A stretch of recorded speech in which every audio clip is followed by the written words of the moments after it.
नमस्कार दोस्तों, आज हम लेकर आए हैं संविधान का अंतिम और 5वां भाग। आज हम इसमें पढ़ेंगे न्यायपालिका, राज्य सरकार, पंचायती राज, चुनाव आयोग, संविधान संशोधन, आपातकाल और अनुसूचियां, इसके बारे में। तो वीडियो को लाइक कर दीजिए और चैनल को कर दीजिए सब्सक्राइब। तो सबसे पहले भाग नंबर 1 पढ़ लेते हैं। न्यायपालिका क्या होती है? तो लोकतंत्र के 3 प्रमुख स्तंभ माने जाते हैं, विधायिका, कार्यपालिका और न्यायपालिका। इसमें न्यायपालिका का कार्य है कि संविधान की रक्षा करे, कानून को सही व्याख्या करे और नागरिकों को न्याय दिलाए। उच्चतम न्यायालय, तो भारत का सर्वोच्च न्यायालय उच्चतम न्यायालय कहलाता है और यह देश की सबसे बड़ी अदालत होती है। इसके निर्णय पूरे भारत में लागू होते हैं। उच्चतम न्यायालय के मुख्य कार्य देख लेते हैं। तो संविधान की रक्षा करना, कानून की वैधता की जांच करना, राज्य और केंद्र के बीच विवादों का समाधान करना, नागरिकों के मौलिक अधिकारों की रक्षा करना और अपीलों की सुनवाई करना, ये उच्चतम न्यायालय के मुख्य कार्य हो जाते हैं। अब न्यायिक पुनरावलोकन, तो यदि संसद या कोई राज्य ऐसा कानून बनाए जो संविधान के विरुद्ध हो तो उच्चतम न्यायालय उसे असंवैधानिक घोषित कर सकता है। इसे न्यायिक पुनरावलोकन कहा जाता है। अब पढ़ते हैं उच्च न्यायालय के बारे में। तो प्रत्येक राज्य या कुछ राज्यों के लिए उच्च न्यायालय होता है। यह अपने राज्य के अधीन सभी जिले एवं अधीनस्थ कार्यालयों की निगरानी करता है। अब जिला न्यायालय क्या होता है? तो जिले स्तर पर जिला न्यायालय कार्य करता है। यही अधिकांश दीवानी और फौजदारी मामले की सुनवाई करता है। भाग नंबर 2 पढ़ेंगे, राज्य सरकार। तो भारत एक संघीय व्यवस्था वाला देश है। जैसे केंद्र में राष्ट्रपति और प्रधानमंत्री होते हैं, वैसे राज्य में राज्यपाल और मुख्यमंत्री होते हैं।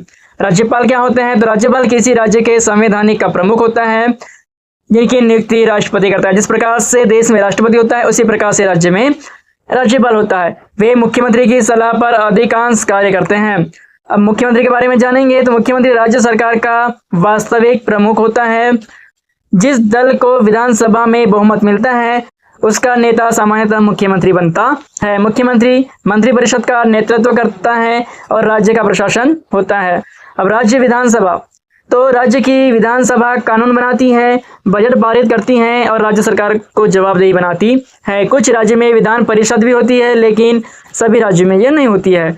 इसके बाद भाग 3 आ जाता है, पंचायती राज। तो भारत की अधिकांश आबादी गांवों में बसती है, इसलिए स्थानीय स्वशासन की देखरेख करने के लिए या उनकी मूलभूत आवश्यकताओं को पूरा करने के लिए पंचायती राज की व्यवस्था की गई है। इन्हें जो है 73वें संविधान संशोधन द्वारा संवैधानिक दर्जा दिया गया है। ये 3 स्तर पर होती है, ग्राम पंचायत, जनपद पंचायत और जिला परिषद। इसका उद्देश्य स्थानीय विकास, सड़क, पानी, स्वच्छता, शिक्षा और ग्रामीण योजनाओं का संचालन करना होता है।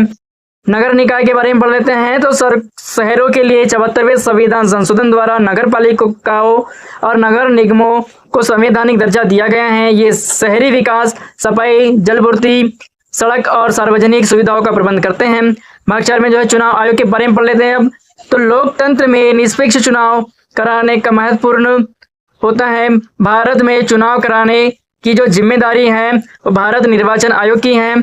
चुनाव आयोग के कार्य भी जान लेते हैं। तो लोकसभा चुनाव कराना, राज्य विधानसभा चुनाव कराना, राष्ट्रपति और उपराष्ट्रपति का चुनाव संचालन करना, राजनीतिक दलों को मान्यता देना, चुनाव प्रचार, चुनाव में आचार संहिता को लागू करना।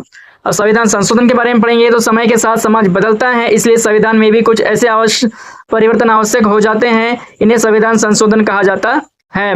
तो संविधान संशोधन की प्रक्रिया है अनुच्छेद 368 में दी गई है। प्रमुख जो संशोधन उसके बारे में थोड़ा जान लेते हैं। तो 42वां संविधान संशोधन जो है 1976 में बनाया गया था।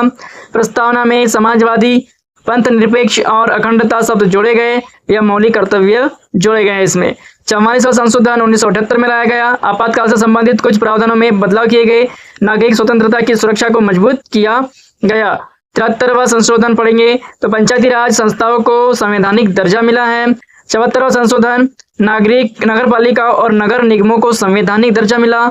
86वां संशोधन, तो 6 वर्ष से 14 वर्ष के बच्चों के लिए शिक्षा का अधिकार जोड़ा गया है। तो यह किस संविधान संशोधन में जोड़ा गया है? तो 86वें संशोधन में। 101वां संशोधन क्या कहता है कि देश में वस्तु और सेवा जो GST लागू करने का मार्ग प्रशस्त करता है 101वां संशोधन। अब आपातकाल के बारे में पढ़ लेते हैं। क्या होता है आपातकाल? तो संविधान में विशेष परिस्थितियों के लिए 3 प्रकार का आपातकाल का प्रावधान है। राष्ट्रीय आपातकाल, इसका जो है अनुच्छेद 352 में किया गया है। यदि युद्ध, बाहरी आक्रमण और सशस्त्र विद्रोही जैसे स्थिति हो तो राष्ट्रीय आपातकाल घोषित किया जाता है। राज्य आपातकाल, राष्ट्रपति शासन, अनुच्छेद 356 में बताया गया है। यदि किसी राज्य में असंवैधानिक व्यवस्था विफल हो जाए तो राष्ट्रपति शासन लगाया जा सकता है। वित्तीय आपातकाल, यह अनुच्छेद 360, यदि देश की वित्तीय स्थिरता को खतरा हो तो वित्तीय आपातकाल घोषित किया जाता है। अब संविधान की 12 अनुसूची है, वो जान लेते हैं कि 12 अनुसूची कौन कौन सी है। तो पहली जो अनुसूची है वो राज्य और केंद्र शासित प्रदेशों की सूची। दूसरी, राष्ट्रपति, राज्यपाल, न्यायाधीश आदि के वेतन के बारे में। तीसरी अनुसूची है शपथ और प्रतिज्ञा का प्रारूप। चौथी अनुसूची है राज्यसभा में राज्यों का प्रतिनिधित्व। 5वीं अनुसूची अनुसूचित क्षेत्रों का प्रशासन। 6वीं जो है पूर्वोत्तर के कुछ जनजातीय क्षेत्रों का प्रशासन। 7वीं अनुसूची है संघ, राज्य और समवर्ती सूची। 8वीं जो अनुसूची है जिसमें संविधान द्वारा मान्यता प्राप्त भाषाएं, वर्तमान में 22 भाषाएं को मान्यता दी गई है। 9वीं अनुसूची कुछ विशेष कानूनों से संबंधित प्रस्ताव। 10वीं जो अनुसूची है वह दल बदल विरोधी कानून, और ऐसे क्वेश्चन बिल्कुल आते हैं कि कौन सी अनुसूची किससे संबंधित है। 11वीं अनुसूची है पंचायत के कार्य के लिए, और वहीं पे 12वीं अनुसूची है नगर पालिकाओं के कार्य के लिए। अब जान लेते हैं संविधान का महत्व क्या होने वाला है। तो भारत का संविधान केवल एक कानूनी दस्तावेज नहीं है, यहाँ प्रत्येक नागरिकों के अधिकार की रक्षा करता है, सरकार की शक्तियों को सीमित करता है, न्याय और समानता की गारंटी देता है तथा लोकतंत्र को मजबूत बनाता है। इसी कारण इसे भारत के लोकतंत्र के आधारशिला कहा जाता है। दोस्तों, हम संविधान को समझेंगे तभी अपने अधिकारों और कर्तव्यों को सही मायने में जान पाएंगे। संविधान हमें केवल अधिकार नहीं देता बल्कि जिम्मेदारी भी देता है, नागरिक बनने का प्रेरणा भी देता है। तो आइए हम सभी संविधान का सम्मान करें, कानून का पालन करें और भारत को एक मजबूत, न्यायपूर्ण और लोकतांत्रिक राष्ट्र बनाने का अपना योगदान दे। इसी संदेश के साथ आज की वीडियो यहीं पे समाप्त होती है। हमने पूरे 5 संविधान की पूरी जो वीडियो है 5 भागों में डिवाइड करके बनाए हैं। उम्मीद है आपको वीडियो पसंद आई हो। यदि वीडियो पसंद आई हो तो लाइक करिए, शेयर भी कर दीजिए अपने दोस्तों के साथ और सब्सक्राइब भी जरूर कर दीजिए ताकि ऐसे ही ज्ञानवर्धक वीडियो आपको लगातार मिलती रहे। बहुत बहुत धन्यवाद आपका वीडियो देखने के लिए। जय हिंद, जय भारत।